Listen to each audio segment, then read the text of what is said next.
Bem-vindos a mais um Papo N1. A nossa entrevista de hoje é com o jornalista Valmir Salaro, que todos devem conhecer das centenas de matérias investigativas e de crimes que abalaram o país. Valmir foi repórter da Folha de São Paulo e entrou para a TV Globo em 92. Por muitos anos foi repórter especial do Fantástico, com dezenas de matérias de grande repercussão. Comigo está aqui a querida jornalista Cris Angelini, que tem também uma carreira de destaque, só que nos bastidores do jornalismo. Olá, Cris. Olá, Elaine Basti, olá, Valmir Salar, é um prazer enorme tê-lo aqui. Eu sou Cris Angelini, tenho uma experiência como jornalista há mais de 40 anos, sempre trabalhei nos bastidores e agora, há 4 anos, eu decidi também criar um canal no YouTube, o canal Angelini. Mas esse programa aqui me dá um prazer enorme, porque a gente sempre conversa com amigos que nós trabalhamos juntos nas redações, né? Valmir, eu quero começar com uma coisa muito engraçada sobre você. Você é uma pessoa que foi para a televisão depois de ter ido para o impresso e para o rádio, né? E você não gosta muito do vídeo, eu acho que até hoje. E você dizia que tem repórter que preferia fazer a passagem a fazer sexo. Você continua pensando assim? Cris, antes de responder para você, para a Elaine e para o pessoal que vai assistir o podcast, quero agradecer o convite para participar desse papo N1 e falar que eu trabalhei com vocês e aprendi muito. Quer dizer, a Elaine na área econômica, né, e vi o trabalho dela, e com você a gente chegou a fazer algumas produções juntas. Então, e você é uma repórter, você trabalha nos bastidores, mas hoje, para mim, o produtor é o coração de uma reportagem, principalmente de TV. Então, trabalhamos juntos, nós três somos amigos e estou à disposição. Em relação a essa pergunta, que já é para provocar, eu ainda, depois de 45 anos de profissão, que vocês não tinham nascido, 30 E de assim, TV Globo, 20 de Fantástico, eu acredito que quem inventou a passagem naquela época e continua até hoje, que eu vejo ele no ar, infelizmente não vou falar o nome, né, para não cometer uma injustiça, mas ele continua achando que passagem é melhor que sexo. Ainda está no ar, né? Então, Várias vezes, e o dia todo. Valmir, foi na Folha que você ganhou um prêmio Vladimir Herzog, não foi? Qual foi a matéria que vocês fizeram que deu esse grande prêmio do jornalismo para vocês, para a sua equipe? Só pergunta para me enaltecer, para me valorizar. Obrigado, hein? Imagina. Mas a hora que tiver que apertar, pode apertar. Tá Estou à bom, a gente disposição, tá? vai.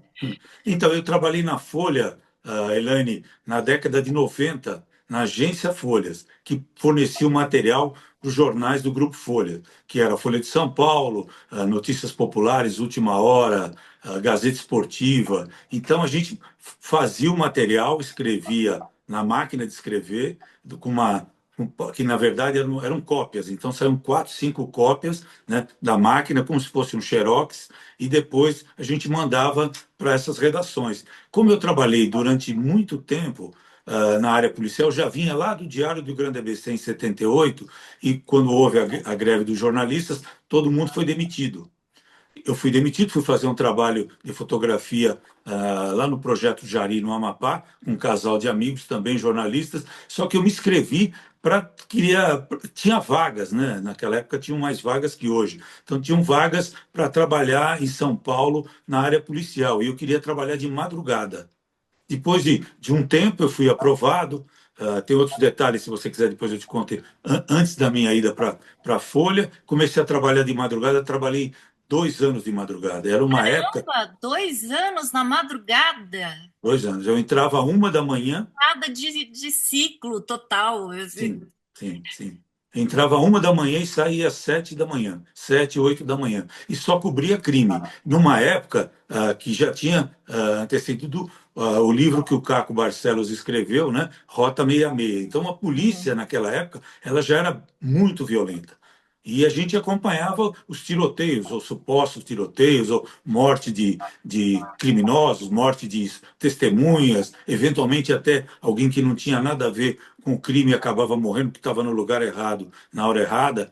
E eu cobri muito esse tipo de crime durante a madrugada. E saía 1, 2, 3 da manhã para ir atrás dessas histórias. E naquela época, tudo era muito mais fácil, porque era madrugada, São Paulo não tinha esse tamanho, e você chegava praticamente quase que junto da ocorrência, né? Cheguei a Antes da ver. polícia, antes da Hã? polícia. Chegava antes da Não, polícia não. no local do crime. Não, a polícia se envolvia num tiroteio, num suposto tiroteio, num confronto com bandidos. Os bandidos eram feridos dentro de carro, então era vidro estilhaçado, sangue para todo lado, e os policiais pegavam essas pessoas baleadas, colocavam na viatura, no camburão, e levavam para um pronto-socorro. Quer dizer, você não sabia se elas tinham sido, já estavam mortas ou morreram a caminho do hospital. Isso é uma polêmica que existe até hoje, essa questão do socorro de pessoas envolvidas em tiroteios com a polícia.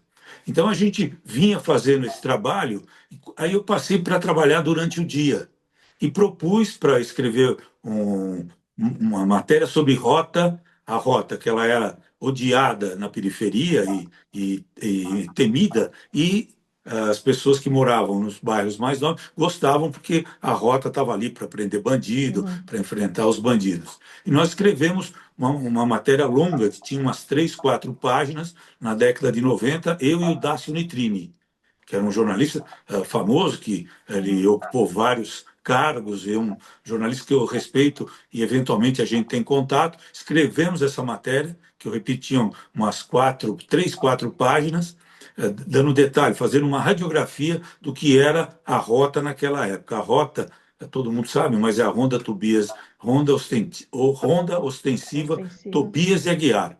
É uma tropa de elite da Polícia Militar, extremamente controversa, ela é odiada, como eu falei, e muitas vezes até glorificada, né?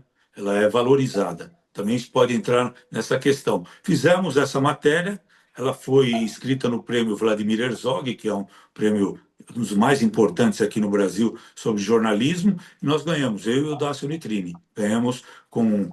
E depois, como eu já trabalhava em jornal, quer dizer, eu já tinha um certo controle e gostava daquele meu trabalho. E depois eu ainda fui presenteado, porque essa matéria que eu e o Dácio nós fizemos, ela faz parte da lista das 90 matérias que marcaram a história da Folha de Que São Paulo. Ai, que maravilha, hein? O Né? Dácio foi meu chefe quando eu trabalhei no Boris Casoy. Olha, É, gente boa, né? Um grande jornalista, eu não sei o é. que ele está fazendo atualmente. Agora, Valmir, você sempre quis fazer essa área de polícia? Não, Sempre? ele... Não? Ah, você queria fazer economia. Não, eu acho que é uma área nobre. E que a Cris cobre também entretenimento também é uma área nobre. É uma área nobre no jornalismo. É. Mas como eu estudava na Casper Libero, e naquela Eu também época. fiz. Ah, Eu também. também. Ah, então, somos É, filhos da Casper Libero. é. E naquela época, quer dizer, isso vocês são bem jovens, mas em 78 era um misto de estudantes de jornalismo como eu e de jornalistas já formados, que já trabalhavam Uhum. nas redações, mas precisavam do diploma para oficializar a contratação. Então você convivia, uma convivência muito boa com jornalistas experientes, renomados, e você aprendia. E um jornalista que trabalhava na área de entretenimento, lá no Diário do Grande ABC, chamado Paulo Klein, ele me indicou para. Tinha uma vaga na área de polícia no Diário do Grande ABC, e eu fui para lá. Quer dizer, Ah, então meu começo foi. Quer dizer, eu queria entrar no jornalismo, queria Uhum. ser repórter, né? Não sei se eu consegui até hoje, mas queria ser um repórter, e depois acabei ficando na área de polícia, porque é uma área, a Cris lembra, e você também, Elaine, que é uma área mal vista. Quer dizer, Uhum. imagina isso há 30, 40 anos atrás, 45 anos atrás, porque o repórter de polícia, primeiro que ele entrava ali pela porta dos fundos, numa redação, e segundo, porque ele não tinha cultura, ele não, naquela época nem se falava em ter uma segunda língua, mas ele não tinha, quer dizer, ele escrevia relativamente mal, precisava até de alguém para orientar, para refazer o texto, mas era a porta que os repórteres conseguiam chegar e entrar numa redação. Tanto é que a maioria entrava pela porta da reportagem policial, ou na editoria da reportagem policial, mas logo ia para outros caminhos, como vocês que foram para o entretenimento, para a economia, que são áreas nobres e supervalorizadas no jornalismo. Mas, Valmir, olha, quando eu comecei no jornalismo, eu também fiz um pouco de polícia no jornal impresso. Mas, assim, eu lembro que essa história do crime à noite, assim, é uma coisa que, nossa, vinha na minha cabeça e voltava. Eu, quando conheci você, o Robson, o Josimar, né, pessoas com as quais eu convivi, que sempre fizeram polícia, eu ficava pensando, como conviver com isso o tempo todo. Porque depois do crime, você também passou por uma área que eu diria que é nobre dentro da polícia, que é a investigação, né? São as matérias investigativas policiais, que você fez muitas coisas ótimas sobre isso. Obrigado. Então, mas até aí, você sempre tem um crime nessa história, né? Então, chegar ali na cena do crime, tem coisas assim que te marcaram, que você nunca mais esqueceu dessa fase? Olha, Cris, Elaine, eu converso muito com estudantes de jornalismo e, para mim, essa troca é muito boa. Na sexta-feira passada, eu fui na Brage, Associação Brasileira de Jornalismo Investigativo, participar de uma mesa sobre reportagem policial e jornalismo investigativo. Estavam três jornalistas dessa nova fase, duas repórteres da TV Globo do Rio e uma outra jornalista que trabalha nesses sites que fazem um trabalho investigativo importante, independente na área policial, a Ponte.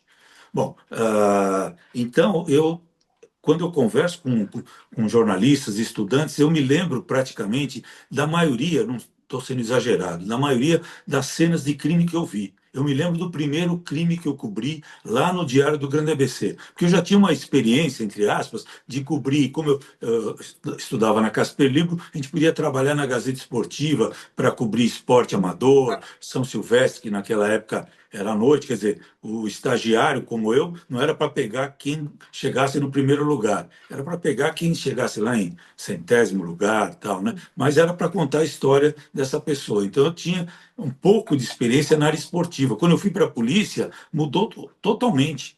E quando me mandaram pela primeira vez atrás de um assassinato, de um crime que aconteceu em Diadema, então conversando com vocês, eu tenho as imagens, os flashes dessas imagens. A pessoa morta era um homem jovem, numa rua de terra, Diadema, periferia de Diadema naquela época, era muito perigosa e violenta. E a hora que eu cheguei, ele tinha sido morto com uma facada. E a hora que eu cheguei perto, eu achei que ele estava vivo, porque a faca, a sensação que eu tinha é que a faca subia e descia. Bom, fiz a reportagem, voltei para o jornal extremamente traumatizado. Na época eu era solteiro e eu morava com a minha mãe, com a minha avó e com meu pai. E eu acordava gritando à noite, de desespero, que foi a primeira pessoa que eu vi assassinada na minha vida. Infelizmente, de lá para cá, 45 anos, vi muita gente assassinada no Brasil. Crimes assim brutais que eu tenho na memória. Quer dizer, então, a minha visão de mundo é sempre bem pessimista, desesperançosa e bem cinza, entendeu? Mas eu conto isso porque foi como eu comecei. Aí eu fui para a agência Folhas, trabalhar de madrugada, onde a violência, como você falou, o crime à noite, parece que ele é ainda mais terrível, Cris. É uma sensação assim, sabe? Parece que você está dentro de um filme de terror. E o Porque jornal. tudo que é à noite parece que aumenta, né, É, Valmir? é verdade, Tudo é verdade, ele tem uma dimensão maior, né? é verdade. Né? Quando entrei na TV Globo, Valmir, Amaury Soares, que era diretor da Globo de São Paulo, assim, como eu vinha de impresso da Gazeta Mercantil, de um jornal econômico, ele falou: você tem que pegar um pouco de cancha de TV. Então, vamos colocar você 2 semanas na madrugada. Nossa, mas você trabalhou de madrugada? Trabalhei 2 semanas na madrugada com o André, não sei se Hum, você se lembra. eu lembro. Então, fiquei 2 semanas fazendo madrugada E, assim, vi coisas, assim, que... porque de madrugada é isso, né? É polícia, é assassinato, né? E eu lembro muito, assim, da primeira matéria que eu fiz, a gente chegou no meio da comunidade, tinha tido uma chacina dentro de um bar. E a gente chegou no meio da comunidade, que era bem lá no meião mesmo, e as pessoas em volta, assim, os corpos no chão, e a gente tinha chegado antes da polícia. E eu nem sabia que isso era um problema de chegar antes da polícia, que a gente tinha que aguardar a polícia chegar para ir junto com a polícia lá.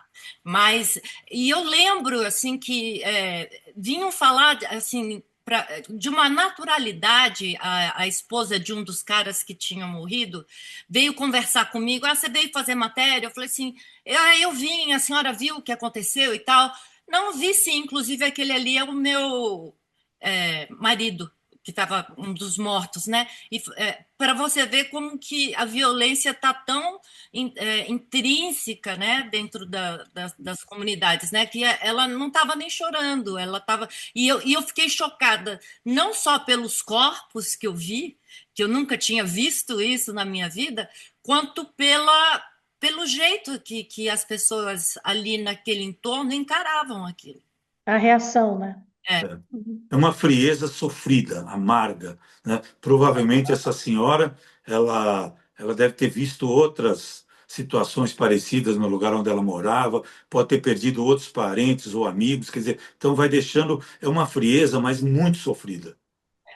Eu posso contar casos semelhantes a que você foi cobrir, Elaine, e é muito, parece que é uma outra dimensão, são pessoas que não vivem do nosso lado, realmente não vivem, vivem aí numa cidade partida, quer dizer, o lado rico da cidade o lado miserável, pobre, sem nenhuma atenção, né, dos meios públicos, dos governos, etc., independentemente de partido, quer dizer, então eu vi muito esse sofrimento. E crimes também que eu vi e cobri na classe média, principalmente jovens que ou se envolveram na morte de parentes, que tem um caso bastante conhecido, que é da Suzane von Richthofen, que junto com o namorado e o cunhado mataram o pai e a mãe dela, um crime de repercussão. Vocês já estavam na TV, Uhum. Sim.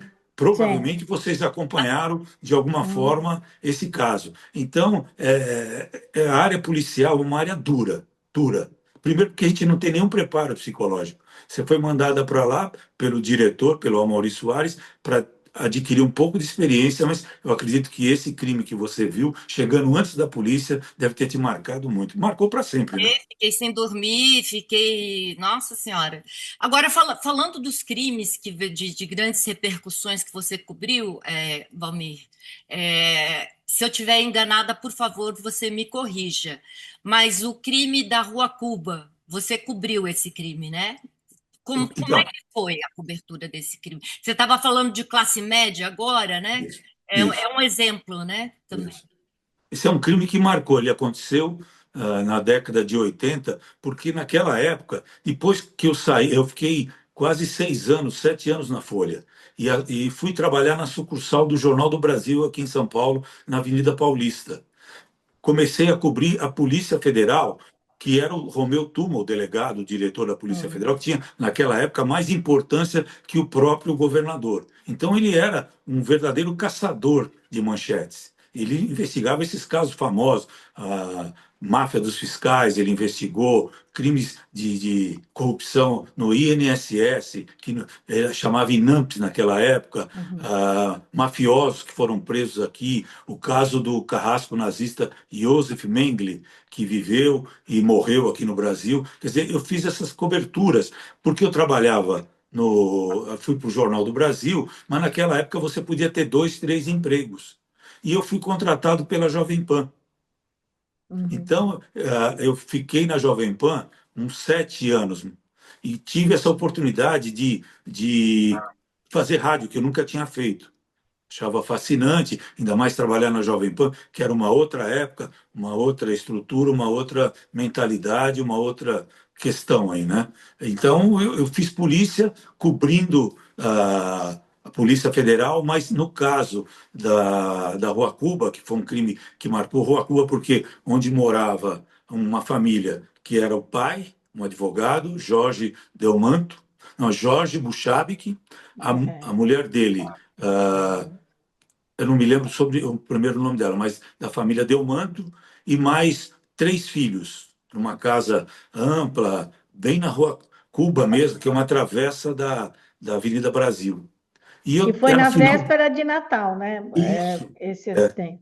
Sabe onde eu estava, Cris? Porque É. naquela época era plantão na Jovem Pan, me mandaram lá para o Shopping Norte para fazer uma entrevista com a dona do shopping para Uhum. falar sobre a movimentação. E naquela época a gente usava bip, que é aquele aparelhinho que Isso. tocava intensamente, sabe? Uhum. Toda hora, todo dia, você tinha que andar com ficha telefônica e no orelhão para tirar o Uhum. recado. Foi aí que eu fiquei sabendo do crime e cobriu esse crime, junto com toda a imprensa, durante muito tempo. Até. Eu estava na redação da Globo como produtora, na pauta, né? Que naquela época nem falava produção, e a Selma Rita Severo Lins, ela era chefe do plantão. E ela falou para mim: Ah, mas um crime na véspera de Natal. Daí eu disse: Por isso mesmo, Selma, porque é um crime na véspera de Natal. De vez em quando a gente, quando conversa, fala: Nossa, porque eu insisti para a gente mandar uma equipe lá. Eu penso que pela Globo, quem começou a cobertura foi a Isabela, Isabela. né? Isabela Mas foi Assunção. a Isabela Assunção, mas é um crime que até hoje ele não foi resolvido, né, Valmir? Não Então, a foi, gente. Hã? não Não foi. foi resolvido assim, não ficou claro quem foi que de fato matou, né? Ah, eu achei que tinha ficado claro que. Ficou, Valmir, eu estou enganada. Não, você tem razão. Porque, deixa eu só lembrar para vocês, a família Delmanto é uma família de grandes juristas. O avô ou melhor, o pai da mulher do Jorge Buchabik era filha do Dante Delmanto.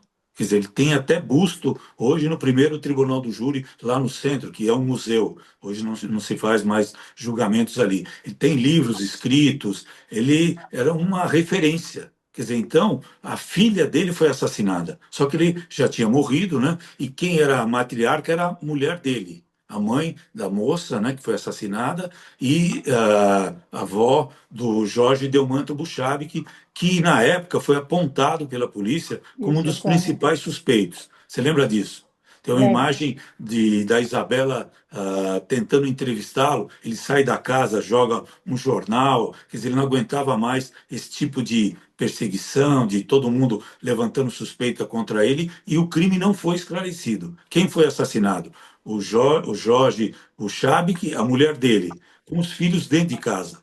Então surgiram várias hipóteses, várias possibilidades, presunções, verdades, mentiras, mas o crime que aconteceu na década de 80, ele foi arquivado por falta de provas e contra o Jorginho, que é um advogado hoje conhecido aqui em São Paulo, ele que teve que passar por todo esse trauma da perda dos pais, ainda ser acusado de um crime que a polícia nunca chegou a esclarecer. É uma história que marcou a vida da família. Eu só lembrar, depois eu participei lá com o Caco Barcelos do Profissão Repórter e fomos fazer uma matéria sobre esse caso. E eu tive a oportunidade de conversar com o Jorge Delmanto Buchabik e ele falou que ele não ia casar nunca, nunca ia ter filhos por causa do sobrenome que ele carregava na vida. O Jorginho, Jorginho. Jorginho Neto, né? Que seria o neto. Isso, Aí, no é. caso, Então, seria é o é Jorge. o filho do casal que morreu, o Isso, isso. neto dessa matriarca,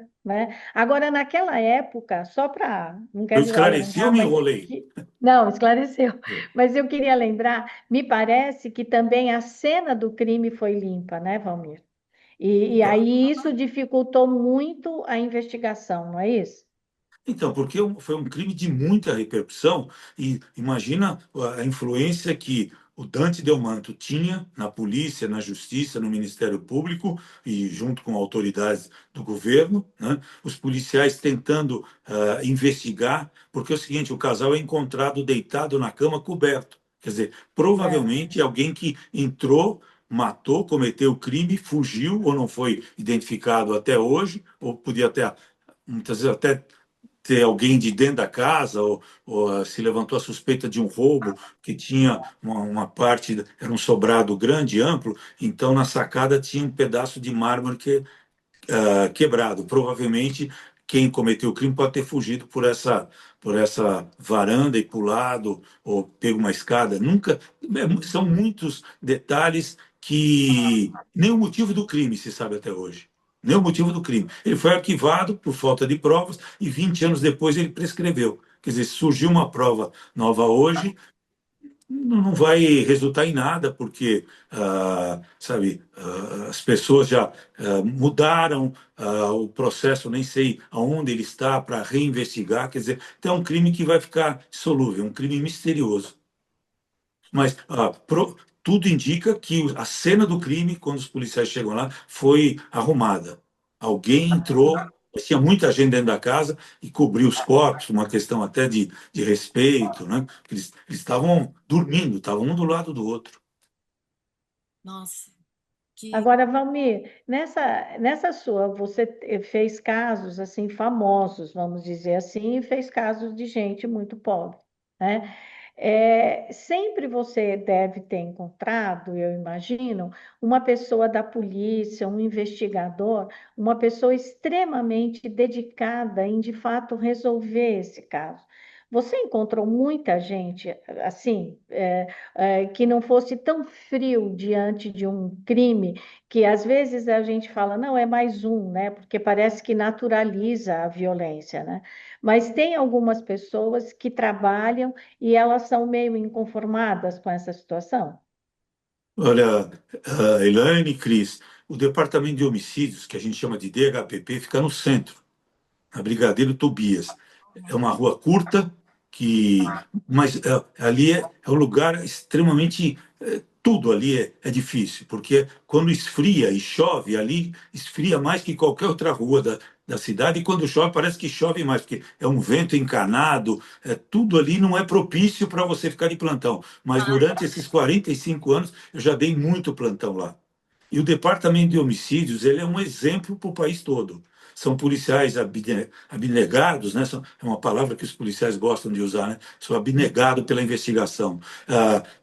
Tem índices muito reduzidos de corrupção, que a gente vive dentro né, de um estado, de um país onde a corrupção policial, como a corrupção política, é muito grande. Então, os policiais que trabalham lá, eles trabalham e lidam com os mortos. Eles sempre dizem que os mortos falam. Então, eles vão para a investigação de madrugada, a hora que for. Tem peritos criminais, investigadores, delegados, quer dizer, delegados assim que fizeram história no DHPP. Sabe? Tem, por exemplo, a Elizabeth Sato, que ela foi Uhum. diretora do DHPP, ela apareceu muito na imprensa falando sobre os casos, ela até reuniu jornalistas que cobriam aquela área, né, para trocar informações, quer dizer, e tinha que preservar o off com a informação que não podia ser dada naquele momento, para não atrapalhar a investigação, ela marcou a história. E tinha essa vontade de não deixar nenhum crime sem ser investigado, principalmente na periferia, porque na periferia são os familiares, como essa senhora que você conversou, ela espera pelo menos isso. Se ela não teve o apoio quando a família estava viva, mora num lugar ruim, pelo menos a morte do marido tem que ser feito justiça. Tanto é que a gente vê toda hora as pessoas querem justiça, porque a gente vive num país injusto, né? Exatamente. Agora, Valmir, assim, entrando já em polêmicas, né? Inclusive Vamos lá. uma polêmica que foi tema de documentário aí não recente na Globoplay. Queria falar com você um pouquinho sobre o caso da escola base. Sim. O que que Podemos falar. aconteceu na época Tá. e os desdobramentos disso e o porquê de participar, de fazer esse documentário agora mais recentemente. Eu acho que vocês duas já trabalhavam na TV, né? Já. 92 Uhum. foi o caso. Eu tinha 2 anos de Globo. Desculpa, eu entrei em 92, o caso foi em 94. Isso é uma história longa. Se eu me estender, vocês me cortam, a gente vai conversando para ficar mais ágil a nossa conversa aqui. Então foi o seguinte: em Março de 1994, eu estou na redação como repórter de polícia. Eu já fui meio que velho para a polícia, fui para a TV Globo, fui com 43 anos e não sabia fazer polícia. Não fazer polícia para a TV. Para TV. É porque para o jornal, rádio, você exerce uma função solitária. No jornal, você eventualmente você vai cruzar com o fotógrafo. Só na madrugada que eu trabalhei que você tinha o motorista do carro da Folha e o fotógrafo. A gente saía os três juntos sempre. Mas muitas vezes nessas coberturas o fotógrafo vai estar num lado, vai para o local, eu venho de um outro lugar. Mas na TV é um trabalho de equipe. Vocês sabem muito que não é só a gente que aparece no ar, que a reportagem é nossa, que a autoria toda é nossa. Não, eu falo que o produtor, como a Cris, quer dizer, para mim, o produtor, a produtora, faz o papel de o coração de uma reportagem. Eles vão a fundo, pesquisam, levantam. Mas deixa eu voltar para a escola base. Vai me trazendo para a escola base, entendeu? Então, em 94, era um final de tarde, aí era na Praça Marechal ainda, a redação, em Bar do Minhocão, e veio um telefonema de uma mulher para a chefia de reportagem. Ela ligou de um orelhão da porta do 6º Distrito Policial, que fica no bairro da Aclimação. E ela estava muito nervosa, quem atendeu foi a produtora que estava ali, né? E ela atendeu o telefone e a mulher contou para ela, depois a produtora me contou, de que ela e mais uma mãe com os 2 filhos estavam na porta da delegacia porque havia suspeita que as crianças teriam sofrido violência sexual. Naquela época nem se falava em violência sexual, em abuso sexual, principalmente em crianças. Eu já tinha 20 anos de profissão, eu nunca tinha feito uma cobertura como essa, nunca tinha ficado frente a frente com uma história dessa. Bom, eu vou para lá, o cinegrafista, o PJ, como a gente chama, que é o iluminador, no carro no carro de reportagem da TV Globo. Chegamos lá, está aquele clima tenso, as mulheres, eram 2 mulheres. Elas vieram me receber dizendo que a polícia não estava fazendo nada, que os filhos poderiam ter sido abusados dentro da escola, porque chegavam em casa com informações, com atitudes estranhas, etc., e que elas queriam uma providência. A hora que eu entro na delegacia, a delegacia ela tem um saguão grande com umas mesas, com umas bancos de concreto. Então tinha um casal sentado ali, um japonês, né, descendente de japonês, e uma senhora. E as crianças em volta. Eu subi para falar com o delegado. Depois, dentro da carceragem, estava a Paula Milling, que também... Porque eram quatro pessoas donas da escola. 4 pessoas. Então, a dona Cida Shimada, o seu Ikushiro Shimada, a Paula Milling e o marido dela, Maurício Alvarenga. Eles eram os donos da escola. Escola que aí veio o primeiro nome, Escola Base. Escola Base que eu vou falar dela o resto da vida e quando eu morrer ela vai continuar. Essa história me marca e marcou muito mais as pessoas que foram acusadas injustamente. Bom, aí o delegado fala, olha, estou com essa denúncia, eu vou mandar amanhã, estou me prolongando muito, vocês vão me cortando, fica à vontade. Pode ficar à vontade. Tá. Então, aí, naquele dia, o delegado Edelcio Lemos, ele ficava no andar de cima, falou, olha, eu vou mandar essas 2 crianças, que era um casal, uma menininha e um menino de 6, 7 anos, para fazer exame de corpo de delito.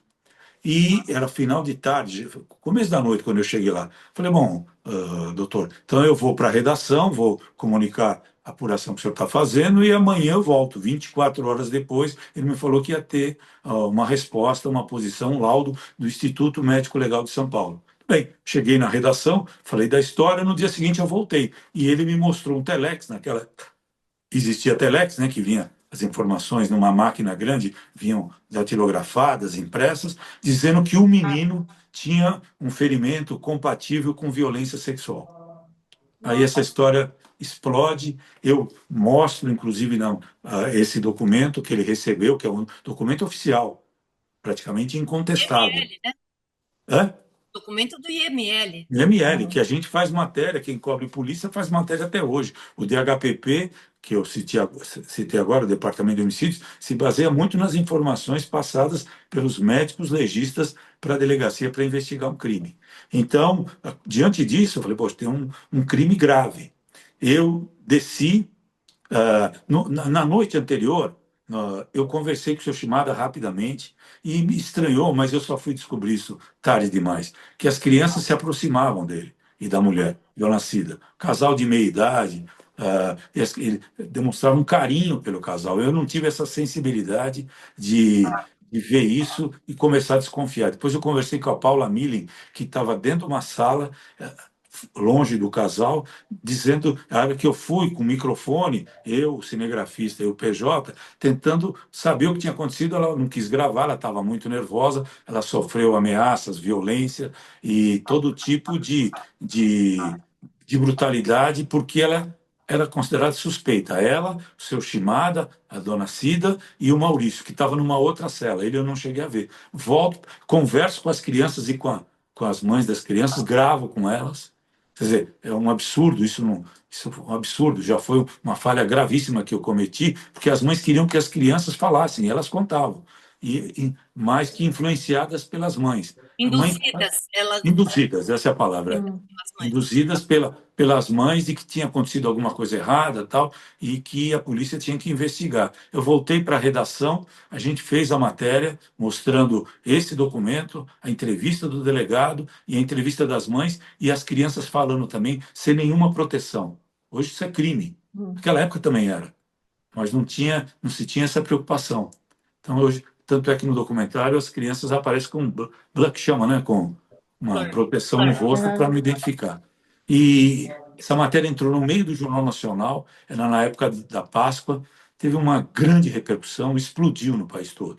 Aquela mesma noite, todo mundo já começou a cobrir, de outras emissoras, rádio, TV, jornal, todo mundo foi para a porta da delegacia, os donos da escola, os 4 que eu citei, sofreram muito, estavam com ameaças de prisão, e o seu Shimada apanhou, sofreu muito dentro da delegacia. Ele conta isso no documentário. É Mas, impressionante. Valmir, Dentro da por delegacia, que... apanhou? Ele apanhou, ele conta no documentário. Depois eu posso até descrever um Eu pouco. vi.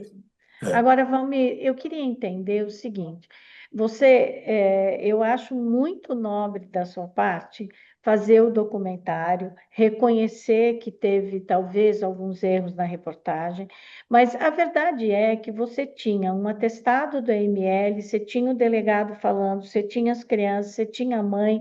Qual seria a alternativa? Não ter colocado no ar? Eu acho que essa última alternativa eu não ter colocado no ar. E outra, Cris, eu acho que eu devia ter. Fui muito precipitado, fiquei cego pela notícia. A gente sabe, nós três sabemos que o furo jornalístico ele tem uma importância muito grande para quem dá o furo jornalístico, obviamente comprovadamente, dá em primeira mão, e também você acaba adquirindo um respeito a mais dentro das redações.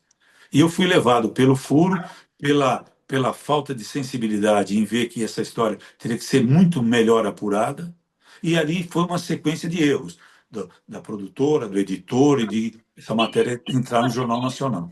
Você tinha um documento do IML falando aquilo. O IML, o legista que fez o exame, errou, então. Começou dali. Então, no primeiro momento era a prova cabal. E eram 2 provas. A testemunhal das crianças, meio que falando que as mães mandavam as crianças falarem, as próprias mães denunciando, e esse laudo do Instituto Médico Legal de São Paulo. Então, quer dizer, mas o que eu me culpo, o que eu me responsabilizo é que eu devia ter chegado para a chefia e pedido mais tempo para investigar, ter procurado com mais cuidado e com mais persistência o seu Shimada, a mulher, a Paula e o Maurício, para ver o que eles tinham a dizer. Porque no dia seguinte, quando eu fui lá, a história já tinha explodido, a escola já tinha sido depredada, a casa da Paula foi destruída, e a história da Paula é uma coisa que, a história dela é uma das histórias que mais me marcam na vida, pessoalmente e profissionalmente. Porque hoje ela 30 e tantos anos depois, ela teve duas filhas, ela foi abandonada pelo marido logo depois do escândalo da escola base, escândalo entre aspas, ficou com as duas meninas. Hoje, ela é uma mulher que é doente, as filhas tiveram dois netos cada um. Ela tem uma filha que vive numa favela no litoral de São Paulo, com uma situação complicada, com pessoas suspeitas, com um casal de filhos. O menino tem não é síndrome, espectro de autismo. Sim, Sim. sim. Em alto, acho que é no Não é o valor mais alto. nível mais alto, né? Né? Então, sabe, e depois do documentário que a gente foi fazer em 2022, 23, eu voltei a ter contato, eu nunca tinha falado com a Paula pessoalmente, e a gente, hoje, sabe, eu tento ajudar, ela está na lista dos precatórios do governo do estado para receber uma indenização, porque como ela se separou do marido, um advogado juntou o seu Shimada, o ex-marido dela, acho que mais. Porque aparece nessa história também um outro casal, cujo filho estudava na escola e a versão que corria que as crianças eram retiradas da escola, colocadas numa Kombi que seria dirigida pelo Maurício e levadas para um apartamento que seria um motel. Nossa, da onde Não. que Né? chega uma loucura coletiva, né? É. Olha, e tem no documentário uma passagem que a gente sabe, que é aqueles 30, 40 segundos que o repórter, que a gente aparece no ar, né, fazendo uma ligação de um trecho de um texto com outro trecho, com uma imagem, com uma sonora, da Maria José Sarno, já falecida, uma grande repórter. Né? Ela conta, ela vai ponderando. Falava que era um quarto com um espelho no teto. Aí ela mostra o espelho. Falou que tinha televisão ali, TV, era uma cama redonda. Era um quarto simples desse casal, cujo filho teria sido envolvido na história também. Porque a suspeita é que as crianças saíram de lá, iam para casa desse casal que tinha o filho lá. Foi uma confusão. E a imprensa cobrindo abertamente a história. E acho que até fugida, mas eu me arrependo, eu cometi o maior erro da minha vida profissional, faço questão de dizer isso, falo isso, falei na Abrage essa semana, falo com estudantes quase que 2 ou 3 vezes por semana, falo em podcast, como eu estou falando para vocês, eu tenho obrigação de reconhecer meu erro, porque eu poderia ter pedido mais tempo, apurado melhor a história, ouvido todos os lados incansavelmente e chegado à conclusão que era mais uma invenção das mães das crianças, ou que a polícia precisava mais tempo para investigar. Então, isso me marcou profundamente, sabe? Eu acho que a gente fica marcado pelo erro, não pelos acertos na vida, principalmente na nossa profissão. Então, agora, Então, mas aí, de novo, assim, não cabia a você questionar um laudo de um legista, que nunca. que foi da onde se originou tudo, né? Porque se ele tivesse dito, não, não aconteceu nada com essas crianças, Não, eu não teria feito matéria. acabado, né? Não, O não delegado teria não tinha feito. o que fazer, não tinha o que falar, não tinha matéria. Mas teve um legista que, Era uma legista, Helene. que errou, enfim, sei lá, enfim. Com essa legista, você voltou a conversar, Então, Valmir?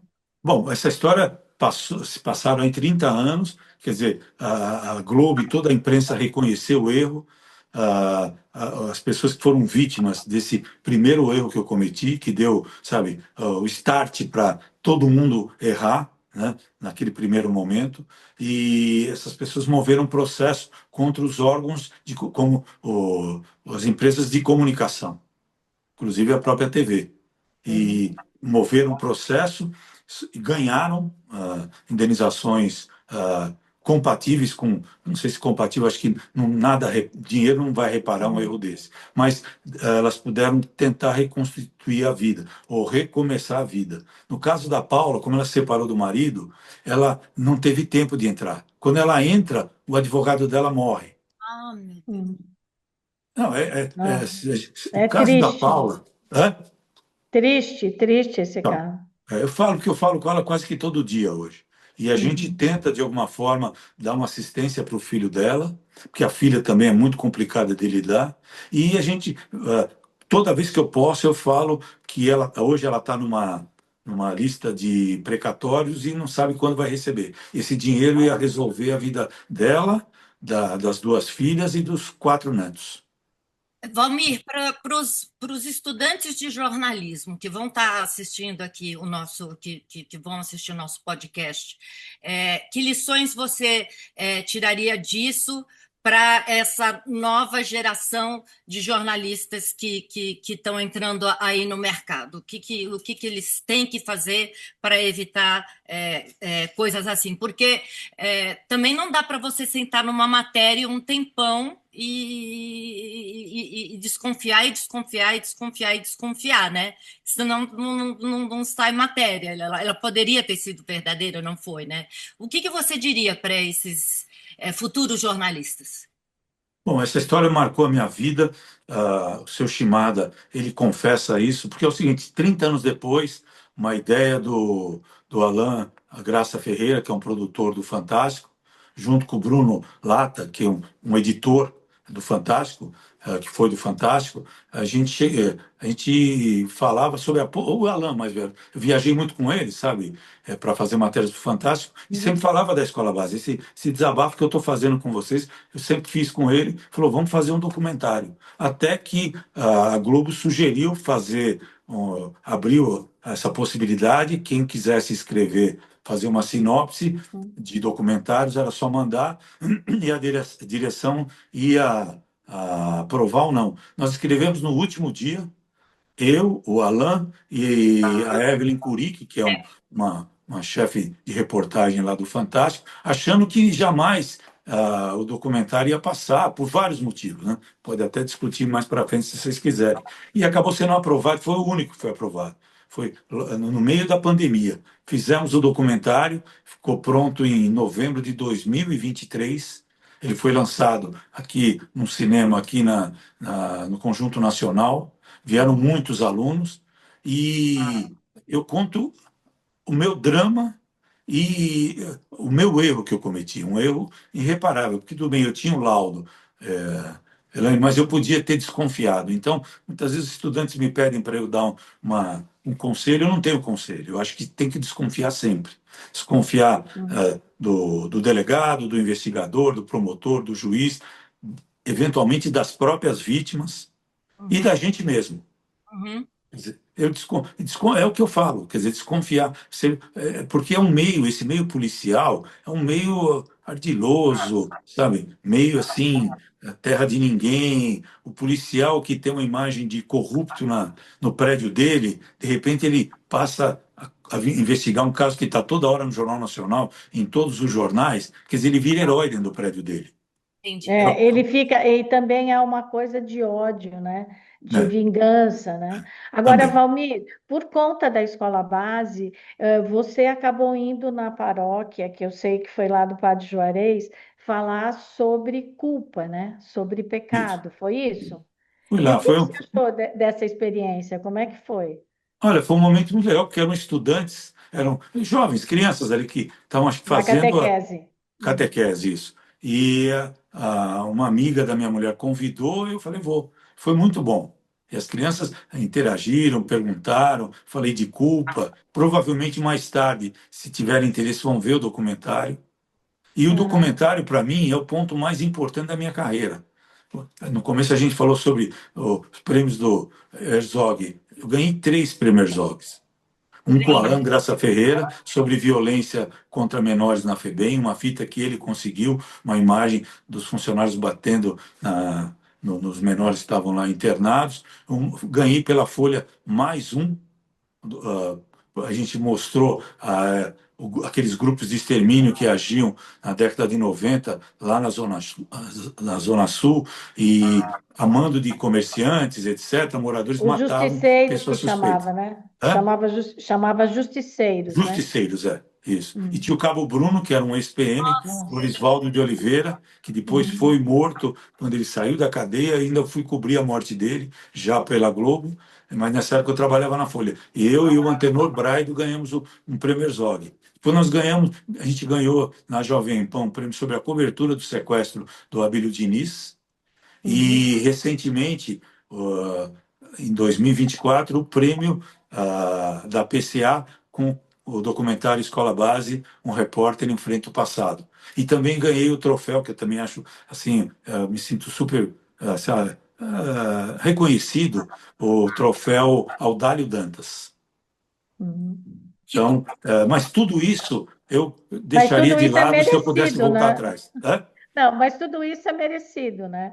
Porque, Valmir, assim, não é porque a gente gosta de você, né? Mas quando você pegou essa matéria e você viu, é como a Elaine frisou bastante. Você tinha um laudo, você tinha as mães falando, você tinha as crianças, então, você tinha tanta coisa ali, Aí para né? você, E ao mesmo você tempo, desconfiar de você. um médico, né? Você fala assim, Porque. você tem câncer. Não, mas eu vou desconfiar. Não, será que eu tenho mesmo É, câncer? Ah, porque daí, sabe, Valmir, a hora que você também, se você não tivesse colocado no ar, poderia esse crime, se esse crime tivesse de fato acontecido, ele poderia continuar acontecendo. Então, eu entendo e acho da sua parte extremamente nobre a sua atitude, a nobreza de fazer, de reconhecer, disso tudo. Mas eu penso que você não deveria ter essa culpa, porque na verdade, tantos elementos ali, como não publicar? Né? Ao mesmo tempo, eu vejo assim muito honroso da sua parte de dizer para os alunos: olha, chequem as informações, desconfie, pense antes, né? Porque é verdade, isso a gente sabe que uma manchete é uma manchete, né? Não volta Não volta mais. atrás da manchete, né? É. e hoje, Então, mas de qualquer forma, você é de você é de um sentimento É. nobre, Valmir, que eu fico assim encantada, muito orgulhosa de ser sua amiga. Valmir, até Legal. pegando o gancho aí da Cris, é, hoje a gente vive aí num mundo de jornalismo em que as coisas acontecem segundo a segundo porque são publicadas na internet e mudam a cada segundo, a cada 5 minutos. O jornalista tem aquela pressão, tem que colocar agora, tem que colocar para ontem, por que que não subiu a matéria ainda para a página? Porque, né, enfim, o tempo para você fazer essa checagem está cada vez menor, né? Porque ou alguém coloca em rede social, põe no Twitter e já do Twitter repercute para internet, da internet a TV já quer fazer também atrás e acaba que hoje em dia o repórter ele acaba tendo menos tempo para fazer isso, né? Queria saber um pouquinho da tua visão a respeito disso. Falou Porque perfeito. só queria completar um pouquinho. Não sei se você lembra, Valmir, eu lembro bem isso na redação da Globo. Chegavam aquelas agências, lembra os telex que chegavam, né? Então dizia assim: a agência Estado disse isso. Eu lembro que a chefia da Globo dizia: só vamos colocar no ar depois que a gente checar. Enquanto a gente não checava, a gente não publicava. E hoje, quando você vê, você lê uma matéria, lá embaixo está colocado agência não sei quem, agência não sei quem. E só replica.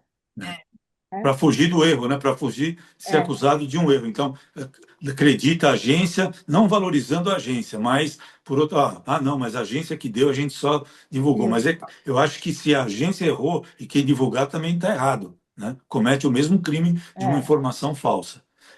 Elaine, voltando ao que você falou, eu concordo plenamente. Você sabe quando a gente lançou o documentário, foi em novembro de 2023. Às vezes me confundo nas datas. Foi na época que morreu o Pelé, no final do ano. E como eu estava de plantão no Fantástico, mandaram para Santos para fazer a matéria. Uma parte, várias matérias foram feitas para o Fantástico. Eu fui fazer uma matéria de um grupo de pagode, de senhores que tinham feito uma música em homenagem ao Pelé. Então, fizemos essa matéria. No final, quando todo mundo já tinha acabado de trabalhar, no final a gente se reuniu num bar. E eu vi de colegas de televisões dizendo que, falando que eu tive uma atitude nobre, reconhecer meu erro e falar, nas redações onde a gente trabalha hoje, se comete uma escola base por dia. Então, isso numa redação oficializada da grande empresa, imagina nos sites, no X, sabe? É impressionante. E isso está desvalorizando o jornalismo, né? Vocês, acho que devem ter uma opinião mais precisa que a minha, né? Não é? O jornalista está caindo, primeiro que vai de um lado, vai do outro, e os fatos muitas vezes não dá tempo de você apurar, Checar, porque apurar a pressão da redação. porque você tem a pressão da rapidez das coisas, Né? né? Tá tudo muito rápido, você quer informação muito rápido, você não checa, não consegue É, checar. Mas ao mesmo tempo, essa rapidez, ela vai tirando a credibilidade, né? sem dúvida. Exatamente, Se tira a você tem, credibilidade do se jornalista. você tem uma chefia que diz, ok, vamos dar aqui com mais calma, vamos pensar, vamos ver se é isso mesmo, você também começa a ter mais credibilidade, né? Né? Quem sabe alguém pensa dessa forma? Porque eu acho uma tristeza as redes sociais, todo mundo virou jornalista, né? Todo mundo tem opinião, todo mundo fala sem checar, isso, aquilo, como a fotografia, que todo mundo virou fotógrafo, né? Essas coisas todas. Mas o jornalista é preparado para ouvir os lados, para fazer e tal. Então, quando também a mídia vai nessa rapidez para fazer as coisas, ela acaba banalizando a nossa profissão, né? É verdade, Correm é atrás verdade. de fake news, né? E É, nós somos as pessoas que têm que combater a fake news. E É para verdade. combater a fake news, a gente tem que apurar. E Apurar, apurar, apurar e apurar e desconfiar. Quer dizer, eu sempre alerto, sabe? Porque a área de polícia, se você colocar uma informação errada sobre a vida de alguém, você destrói. E se aquela pessoa for inocente, sabe? Você destrói uhum, 1000 vezes a mais. Entendeu? Então eu sei, eu vivi isso pessoalmente, sabe? Eu fiz o documentário porque a gente achava que era importante fazer esse alerta. Só que o documentário ele teve uma outra dimensão. O prédio onde eu moro aqui tem médicos, advogados, e eu nunca imaginei que eles ouviram dizer do caso da escola base, mas eles falaram, assisti o seu documentário, até hoje, e vou em faculdades, como eu fui na Brage, em outros lugares, obviamente, todo mundo quer falar sobre o jornalismo investigativo, né, Cris? Porque hoje é a uhum. área mais nobre. Antigamente, repórter de polícia era desvalorizado. Agora, ser considerado um É. jornalista verdade, investigativo, eu te dá um status. é, Mas se você for fazer um buraco de rua, você está sendo uma repórter investigativa, né? É. pode ser. Agora, a verdade é que essa história do jornalismo e do que sai nas redes sociais e que muitas vezes não é checado, ela tem muito a ver também com a postura, né, de quem coloca isso no ar e com a postura da chefia. Por isso eu insisto, né, que a redação ela deveria priorizar, na verdade, a credibilidade, né? Para dizer aqui eu assisto porque nesse canal eu confio, né? E a Mas gente é difícil, né?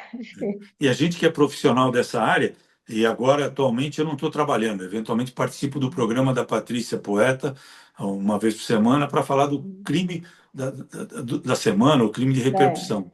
Mas se você coloca nos canais de notícia, é impressionante a quantidade de fonte. Ah, É. sim. minha fonte. Parece que esses jornais têm mais fonte do que as praças lá de Roma, entendeu? É, É impressionante. Minha fonte, é bem isso mesmo, né? eu fiz uma Agora, apuração Valmir, agora, e Gente, vai vencer olha, o. Valmir, você é tão, assim, é engraçado porque você é de uma área tão é, é, ríspida, né? Tão, assim, triste, com histórias tristes, mas você é uma pessoa tão bem-humorada. E eu ouvi dizer assim que você era uma das pessoas que adorava dar apelidos Isso. para os colegas de trabalho. E eu sei que um dos entre esses colegas de trabalho temos uma aqui que ganhou um apelido, né? Qual era o apelido dela e por quê? Está se referindo a Fala Mansa?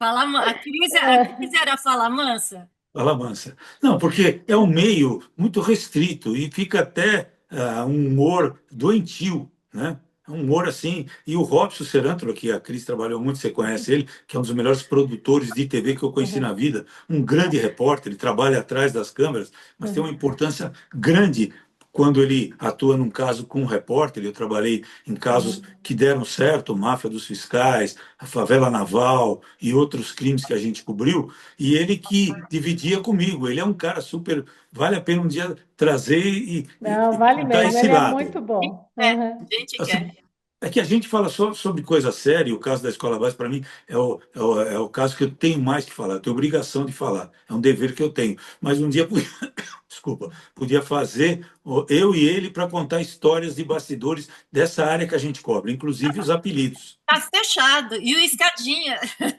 Escadinha, E o Escadinha, né? William Agora, Santos. Valmir, que eu me lembre, esse apelido meu de Fala Mansa foi O por Robson que conta de pôs. uma matéria de sequestro, que eu estava achando os personagens que tinham sido sequestrados, e conforme eu falava, achava o personagem, eu falava, olha, agora vocês terminam esse, vocês vão para o outro, porque o medo era que a pessoa não gravasse de novo. Aí ele falava, você com essa falinha, fala mansa, mas a gente não para de trabalhar. Foi esse o motivo, não foi? Foi o motivo. Porque ele pega algum detalhe da cobertura e pela personalidade, se é que ele conhece a personalidade, mas no dia a dia ele coloca um apelido, e ele colocou vários, mas eu que acabei. Eu sou o porta-voz. Eu tive no programa É, do Flow do Carlos Tramontini, e ele perguntou para mim, mas qual é o meu é, apelido? Eu fiquei com vergonha. Agora eu posso falar, né? é, É Tramontinta, por causa da cor constante do cabelo dele e secular, né? E é. Benjamin Button, porque ele estava rejuvenescendo tanto que um Impressionante, dia a é. mãe dele ia pegar ele pelas mãos para sair da redação. Bom, eu não vou perguntar o meu, que eu não quero saber, nem quero saber. E eu não falei no programa do Tramontina porque eu fiquei com vergonha. Ah, devia ter dito, ele ia morrer de dar risada. Agora só para, assim, por conta do tempo, para não tomar Claro, tempo. falei demais, hein? Não, imagine, Não, eu, foi eu queria ótimo. falar de um outro caso de uma repercussão gigantesca e até hoje, enfim, da Susana Richthofen, que você cobriu também, né, Valmir? E especificamente até de um dia em que a gente fala muito em trabalhar como equipe, né? Então é o cinegrafista, é a nossa caneta, né? Sem as imagens do cinegrafista, a gente não escreve uma matéria para televisão, né? Você tem o produtor ali atrás, você tem o operador de áudio, no caso do Fantástico também, né? E foi um dia em que ela iria sair para a liberdade. E vocês foram fazer uma entrevista com ela e estava aquele advogado dela junto. Né? Você lembra desse dia? Então, porque a história, só para eu contextualizar, tinha uma produtora que era repórter também, que é a Fabiana Godoy. E Sim, ela, durante um ano, ela ficou conversando com a Suzane, adquiriu a confiança dela, até achando que a Suzane poderia ter se arrepender, mostrar arrependimento, sabe? Não devia ter matado os pais. E ela vai convivendo com a Suzane. E aí é marcada uma entrevista. Então vai o Américo Figueroa e o Pedrinho Tonelada juntos. E o Américo e o Pedrinho colocam o microfone na Suzane. Só que ela nunca imaginava que já estava sendo gravado. E que o advogado dela, foi muito amigo do pai dela, ele fala para você tem que se emocionar, tá na internet, né? Tem que se Você emocionar, tem tem que que chorar. chorar. mas Ela ele tá com fala a isso, camisa. ele fala isso escondido, achando que Isso, não estava sendo gravado, mas o isso. microfone já estava ligado na hora, Já né? estava ligado. Então pegou um som, um áudio que não interessava para ela nem para o advogado. Né? Não interessava. Só que eles chegam na redação e eu me lembro que o Ali estava lá, que era o diretor de jornalismo, estava em São Paulo, o Ali Câmio. E ele ficou sabendo da história, ele foi até para as cabines de edição, ouviu e mandou colocar no ar. E É, foi assim. o E ela perdeu os advogado mandava, benefícios. desculpe, perdão. O advogado mandava ela chorar, né, na entrevista. Chorar, isso. Isso, para que ela, na verdade, fingisse, né? Isso, Eu é um assisti fingimento. Eu assisti pela Globo para poder contar tudo o que acontecia, o julgamento da Suzane Richthofen, né? Eu fiquei muito impressionada, porque se bobeia, ela teria absolvida. Impressionante e como o advogado foi. Aí a mãe dos meninos diz: não, isso foi um erro, mas tem que ser dividido por três. Mas é impressionante como ela simulava, né? É assim, eu queria saber de você, Valmir, que momento você achou que ela estava envolvida no assassinato? Olha, Cris, acho que desde o primeiro momento, porque ela comete, quer dizer, ela abre a porta, eles deixam o irmão mais novo dela num fliperama, numa salão de jogos, né? E vão Uhum. os três, ela abre a porta, os cravinhos, Daniel e Sobe. Christian Cravinhos. O Daniel, namorado da Suzane, e o Christian, o cunhado dela ali, né? Então eles sobem no sobrado, com um pedaço de pau, matam os dois dormindo e ela fica lá embaixo. E o objetivo era roubar a família, Uhum. roubar os próprios pais. Depois ela sai e vai com o namorado, entre aspas, comemorar num motel ali na região do Ipiranga. Tem Uhum. vários motéis ali. E a polícia começou a desconfiar quando percebeu que a porta não foi arrombada, etc. E tem uma cena no DHPP, não sei se vocês já tiveram no DHPP. Já uma Uhum. vez. Já. Então, tem aqueles corredores enormes, né? Tudo cinza, uma cadeira quebrada, outra não. Uhum. E tinha uma cadeira de estudante com aquele patamar em cima. Quando os dois foram levados para lá, a Suzane e o namorado, ela ficava sentada no colo dele. No E os colo pais mortos, entendeu? Então, É. ela fez um churrasco depois da morte dos pais na própria casa. Uma casa que tinha quase um quarteirão. O Uhum. pai era um diretor da Dersa, a mãe uma psiquiatra conhecida, quer dizer, eles tinham muito dinheiro, muito, muito dinheiro, entendeu? E o crime abalou, tanto é que eu Nossa, foi. cobri do Eu primeiro dia, lembro, e o velório, né? Você lembra o velório? Ela toda bem vestida, já de de preto, quer mini dizer, blusa, ela estava preparada, né? Né? Nossa, Tava de mini impressionante. blusa, era? mini blusa, É, Toda de chorando preto de mini blusa. chorando até. Tem essa, a gente está falando, isso tem tudo gravado, tá aí? Se as pessoas uhum, tiverem interesse, podem procurar, é, que vale a pena. E essa matéria que a Fabiana Godoy fez, quer dizer, teve uma repercussão enorme, porque ela perdeu os benefícios, porque ela entrava e saía da cadeia, bons uhum, advogados interessados em aparecer na imprensa, sou advogado da Suzane, então aí depois vira advogado, vira midiático, e aí outros casos aparecem, quer dizer, isso é uma outra história, um dia a gente pode falar, os advogados e os crimes, entendeu? Então, a Suzane, eu cobri o julgamento, tinham 200 pessoas no tribunal do júri, ali na Barra Funda, um silêncio isso. absoluto, ela tinha uma voz assim suave, extremamente sedutora, a Suzane. Não é verdade, Valmir? Se bobeasse ali, Assim, ela seria absolvida. Eu eu fiquei fiz. muito É, impressionada com é, isso. Inclusive, eu lembro que eu estava acompanhando, foi vários dias, né? De manhã, eu indo para a TV, eu escuto o Arnaldo Jabor, na CBN, dizendo: e a mãe dos cravinhos foi lá chorar. Ai, mas eu fiquei muito brava com aquilo. Porque eu falei, nossa, não é esse contexto que ela foi lá é, chorar, pedir a absolvição dos filhos, né? Mas ela fala isso, os meus filhos erraram e a culpa tem que ser dividida em três, né? é Acho que você se verdade. lembra disso, mas Lembro, foi lembro, lembro. apertado. A Suzane, ela foi condenada num júri bem apertado, né, Sim, Val? acho que foi 4-3, me parece. É, Por pouco ela não foi absolvida. E ela é uma mulher é. extremamente sedutora, dentro da cadeia, fora da cadeia. Tem alguns episódios que eu cobri, acompanhei, que provam isso, né? Ah, é fora da Impressionante. cadeia também, Valmir? Uhum. É o seguinte, eu vou contar duas aqui rapidinho. A hora que você tiver que encerrar, você me avisa aí, porque Tá. senão vamos ficando aqui. Eu sou que nem sanfoneiro, não paro Que de delícia! tocar e falar. É. Então, primeiro que a Suzane, ela ficou na cadeia e ela procurava se aproximar da presa mais importante ou mais poderosa ou mais forte, porque ela era muito mal vista, Uhum. né? O estereótipo dela não era igual, né, das pessoas que estavam lá. E ela rica, todo mundo sabia que ela estudante de direito, rica, etc. O caso teve repercussão e as outras presas acompanhavam. Então, ela tinha aí, ela corria um certo risco. E ela se aproximava dessas mulheres que eram ligadas aí a facções, etc., para ter proteção.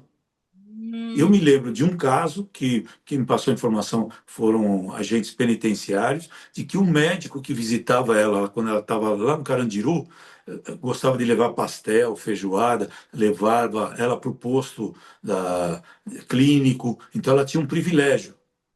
E tudo indica que esse médico se apaixonou pela Suzane.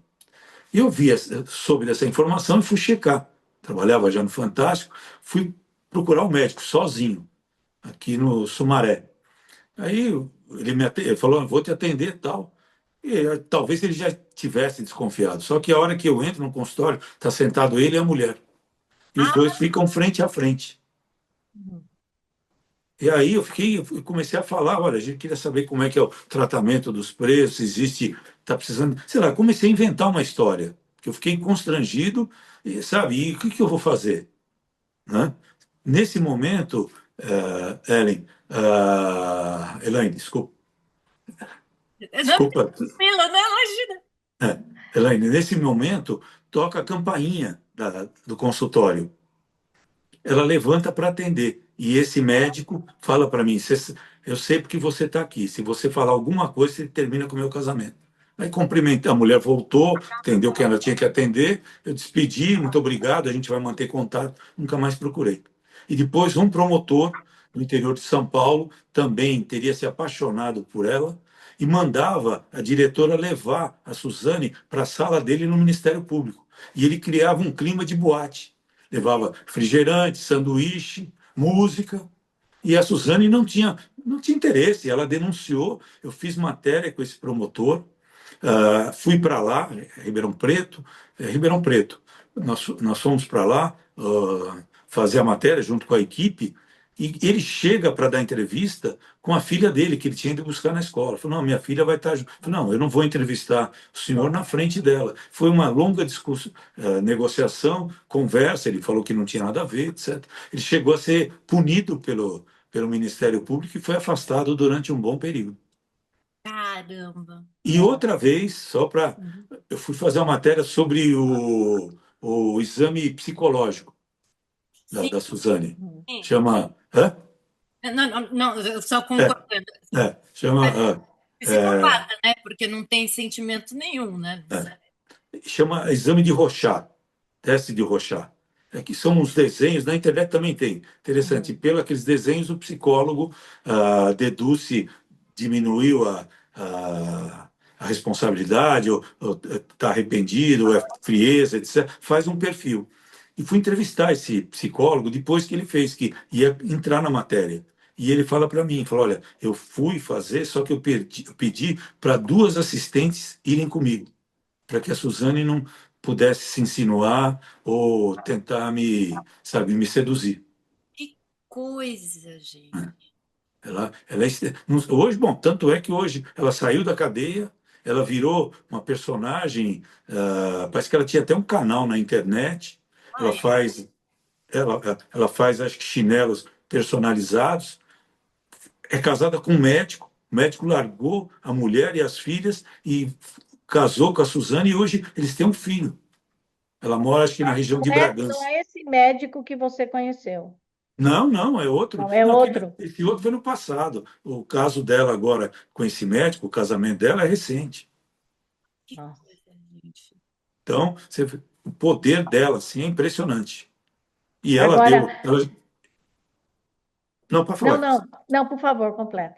Não, então, e ela fez parte de documentários, tem livros contando quem é a Suzane, e eu fui processado, sou o único jornalista processado pela Suzane. Ela que foi acusada e condenada em matar os pais, ela me processou porque a gente divulgou no Fantástico esse laudo psicológico dela, que fala que ela é fria, etc. Então me processou, ganhou em primeira instância, perdeu em segunda e está recorrendo. Então acho que eu vou ser o único jornalista no país que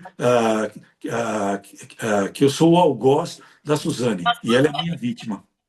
Ai, meu Deus do céu. Valmir, como é que você faz? São 30, 40 anos 45. 45 anos de jornalismo investigativo e criminal.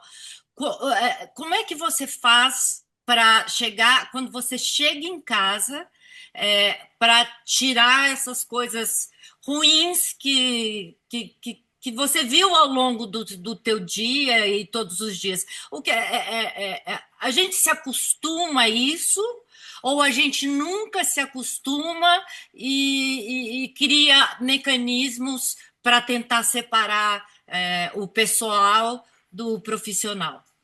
Olha, Helene, acho que não dá para ser no meu caso. Tanto é que a minha mulher, sou casado há 40 anos, ela fala que ela devia ser repórter de polícia, porque eu tenho o coração muito mole.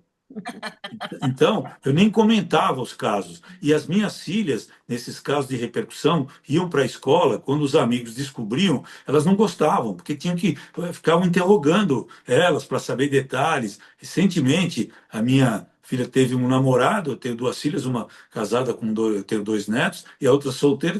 Quando se descobriu a família dele, a família dele queria conversar mais com ela sobre quem eu era, como é que eu fazia, como é que era a cobertura, caso tal, outro caso, aquele caso de repercussão. Então, e as minhas filhas nunca gostaram de saber que eram repórteres, que eram filhas de um repórter de polícia. Tanto é que as duas não fizeram jornalismo. Eu não tenho um mecanismo. Eu já me deprimi muito, já fiz tratamento para depressão.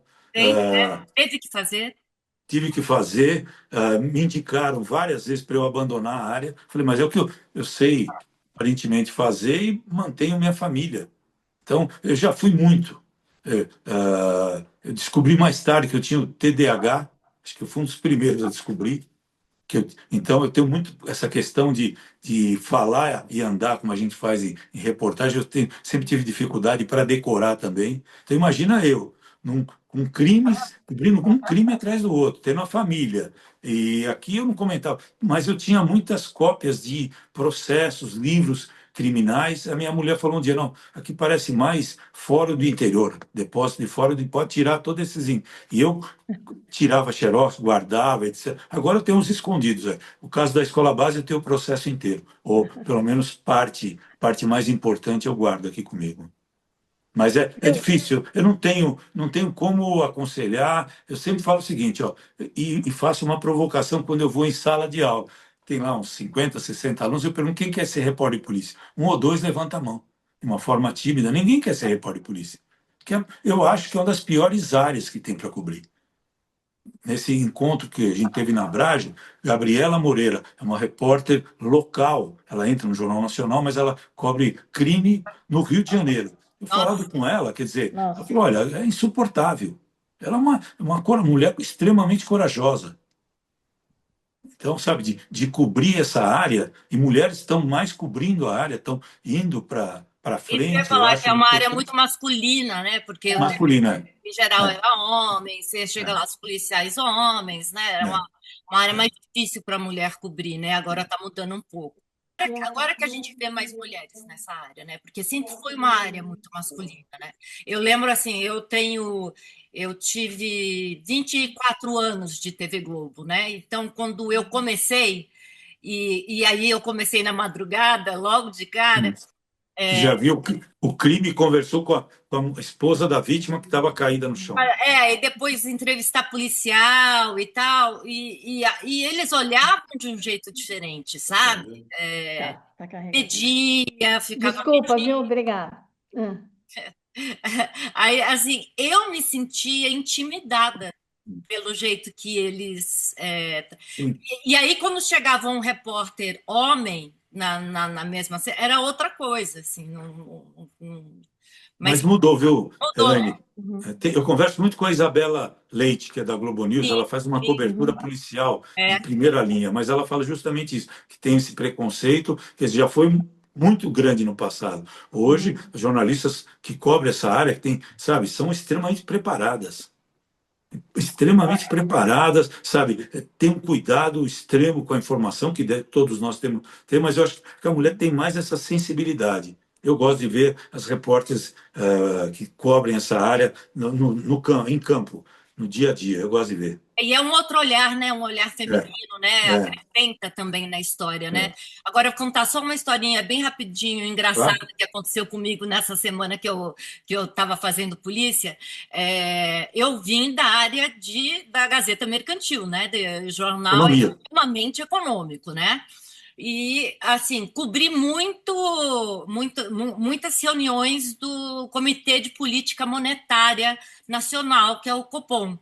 E aí teve uma dessas noites que o Robson, que era o chefe de reportagem no momento, falou assim: Elaine, entrou aqui no Copom uma notícia, você tem que ir lá na delegacia tal para por aí. O Robson Cerântula? É, É, Era um fim de semana, não é, é? é. É, era um plantão Ele de fim de fazia semana. papel de chefe lá. é. Aí eu falei assim, Copom, mas o que o Banco Central tem a ver com delegacia? Foi diretor de Banco Central, porque Copom, para mim, era o Comitê de Política Monetária. Eu não sabia que era nada de polícia. Era o Centro de Operações da Polícia Militar, Exato. que recebe os primeiros. Você liga para o 90, a É. denúncia ou o pedido de socorro cai lá. Eu falei, meu Deus, diretor de Banco Central foi preso. Aí depois que eu entendi a história. Mas então, Cris, você quer fazer mais uma última pergunta para o. Não, não, eu só queria fazer um comentário mesmo, Valmir, porque o que eu vejo é que, assim, mesmo a polícia sendo uma coisa assim tão triste de se cobrir, né? Porque você faz o assassinato, o crime, o ódio, a vingança e tudo, né? Mas esse lado da investigação, que, por exemplo, quando você pega uma pessoa como a Suzane, né, Richthofen e tal, ele é também fascinante em você entender a mente humana, né? Porque Verdade. tem uns casos, aquele Rugai, né? Que você fica pensando o que será que aconteceu, como a Rua Cuba. Então, essa coisa também, ela é um pouco da psicologia, né? Eu gostava muito nas matérias, de vez em quando eu ainda vejo o Guido Palomba, que você deve ter entrevistado muito, esse Psiquiatra. psiquiatra forense, né? Então, eu fico assim, achando que também tem esse lado bom de quem faz polícia, né? Você entende um pouco mais a mente humana, né? Sem, não é? Não É que você fica existe. um pouco descrente, Cris. Hum, Você fica descrente, você vê sempre algo como suspeito, mas tem esse lado fascinante. Tanto é que às vezes eu chego no meu prédio, o porteiro, 11 horas da noite, quer falar de um crime que eu não cobri, mas ele quer me contar. hum, sei. Eventualmente, lá no passado, quando minhas filhas eram pequenas, a gente ia num aniversário e minha mulher já avisava lá os tios velhos lá, falou, ó, Valmir, vem, mas não vamos falar de crime no aniversário de criança. Então, onde eu vou, e a minha voz, todo mundo fala isso, eu queria saber a opinião de vocês, mas a Hum, minha voz, ela é a voz do crime. Às vezes eu estou numa farmácia, a pessoa não me reconhece pelo rosto, mas eu falo alguma coisa no supermercado, a pessoa olha. Pô, é a voz do hum, Fantástico, é o cara do Fantástico. Então, marcou muito o meu rosto e a minha voz, entendeu? Sim. hum. Ó, curiosidade, uma última coisinha. Você que é especialista nessa área, que filme de investigação ou criminal você mais gosta na sua vida e indicaria para a gente assistir? Olha, um que me Pode marcou ser muito série foi, também, pode ser série também. então, uma série, O.J. Simpson. Não a do passado, mas o mais recente, O.J. Simpson tem um outro, o S.A., alguma coisa assim, O.J. Simpson, que é um documentário que eles contam a história do passado e vão entrevistar hoje as pessoas, entendeu? O advogado, Hum. uma testemunha, a promotora. É interessante, vale a pena. E para quem gosta de investigação, ali não tem tudo documento, tudo foi gravado, tudo, me conformo, tudo é gravado, tudo. Isso. A perseguição, depois quando ele é preso, etc. Vale a pena ver. E tem outros também, depois se você quiser eu posso, que Tá está na bom. moda True Crime, né? True crime tá na moda, É, é é. verdade, é verdade, é Né? verdade. Então, se você quiser, depois eu te passo, mas tem vários aí que hoje quem assiste mais é minha mulher e minha filha. Eu preciso assistir o caso da Suzane, o caso do que a gente não falou aqui, da Isabela Nardoni. Nossa, Ah, é isso mesmo. entendeu? E tem documentários, livros, eu recebo, compro, não li, mas eu quero ter como, que fica meio escondido, né, para não mostrar que aqui é uma biblioteca do crime, então fica meio escondido, mas eu quero ler um dia, eu quero ler. O caso da Isabela Nardoni É, é inacreditável, né, Valmir? Nossa. quer ver?